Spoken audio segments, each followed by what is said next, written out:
ख्रिस्तामध्ये माझ्या प्रिय मित्रांनो, आज उपवास काळाच्या पहिल्या शुक्रवारी आजची दोन्ही वाचनं आपल्याला एकच गोष्ट सांगतात की देवाची दया किती मोठी आहे आणि आपण किती लवकर त्याच्याकडे परत यायला हवे.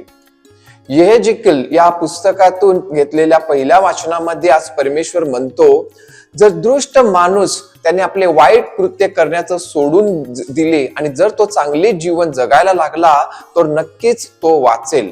परंतु एखादा चांगला माणूस जर वाईट कृत्य करायला लागला आणि वाईट मार्गाला लागला तर तो मात्र मरेल.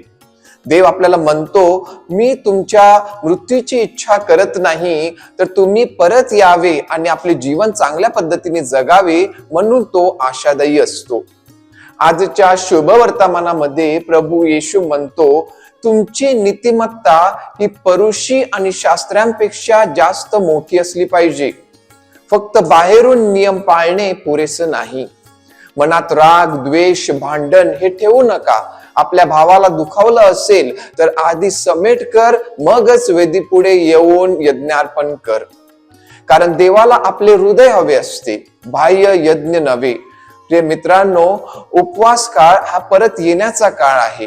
कित्येकदा आपण पाप करतो, दूर जातो, पण देव आपली आशेने वाट पाहत असतो.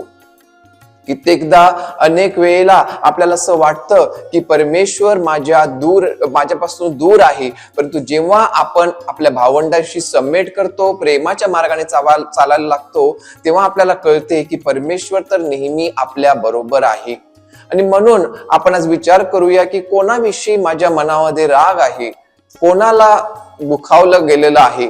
आज त्यांच्याशी बोला, माफ करा. कारण जर आपण दुसऱ्यांना माफ करत नाही तर देवाची दया आपल्यापर्यंत पूर्ण येत नाही.